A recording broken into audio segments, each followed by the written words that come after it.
are on. Hi, it's Mark Small, Civil Discourse Now. My guest today is Cassie Jackson. Cassie, how are you doing? I'm doing well. How are you, Mark? Oh, just spiffy. So we were talking about Micah Beckwith is the lieutenant governor nominee for the Republican Party for the general election on November 5th. If you haven't voted, really please listen, because Beckwith is a Christian nationalist, and he's a misogynist. He really hates a lot of people. You've got problems, Micah. He's also racist, he's ableist. He's also like, you can put in so many other things there. Yeah, a lot of pejorative descriptors. So he claims to talk to God, and we were talking just a few moments ago. What would you expect of a God who actually speaks to a human? Just presuming, for the sake of this conversation, and Beckwith said that God talked to him on January 7th and said, that was me that did that yesterday. It was my hand at work. I sent those riots to the Capitol. He didn't say anything after that. I mean, I sure didn't read about him saying anything.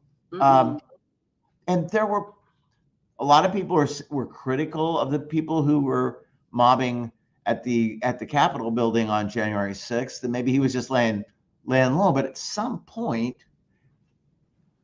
don't you think he would have said, "Don't put those poor insurrectionists in jail. God sent them there"? I think that, I think that if God really spoke to him, which I don't, I'll be the first to say I don't think happened, that he certainly would have followed, that like Micah would have followed up with the, other further recommendations or ideas or opinions that God had to then go on and protect whoever else Micah / his God, want to protect. Yeah, and that at the same time, I don't want to lose this point. He will re-quote God from that, like a previous conversation. So like, he was interviewed later by Adam Wren for Importantville, and he starts adding things that God told him that day. It's like and then I guess another thing would be that God would communicate in such a way that you'd have the impression that was God. I mean, it just seems like. So you jogged my memory when we had asked, kind of how does God get in touch with Micah? And he did clarify that for us. He said it was during prayer, because they were doing some kind of prayer, weekly special every morning or something.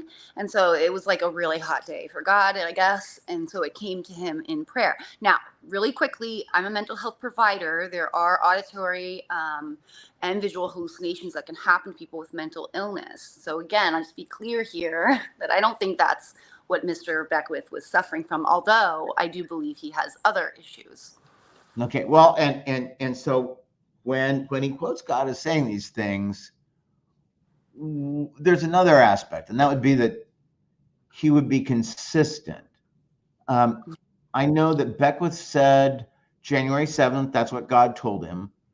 But then later, when he was in a campaign rally, he said when there was a delegate to the Republican convention for last summer who said, well, we know that was the FBI doing a fake thing on January 6th and something about Nancy Pelosi being involved.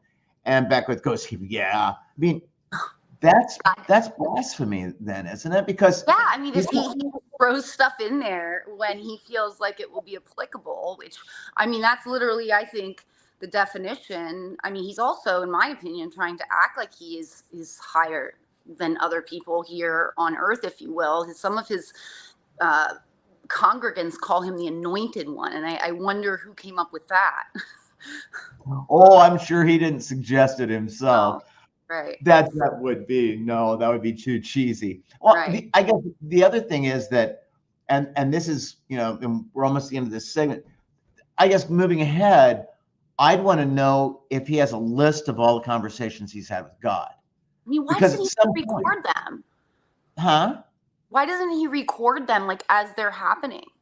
That's another thing. It'd be nice to have them recorded, but at least at this point, if he says he didn't record them, to have a list of what conversations took place, the dates, and what the contents were. Absolutely. And we could also throw in a lie detector test after that. I'd be cool with that. Well, polygraph wouldn't be able. I don't think. Not in full court, but it does say quite a bit. No, because if you're dealing with a sociopath, they don't have a problem with lying.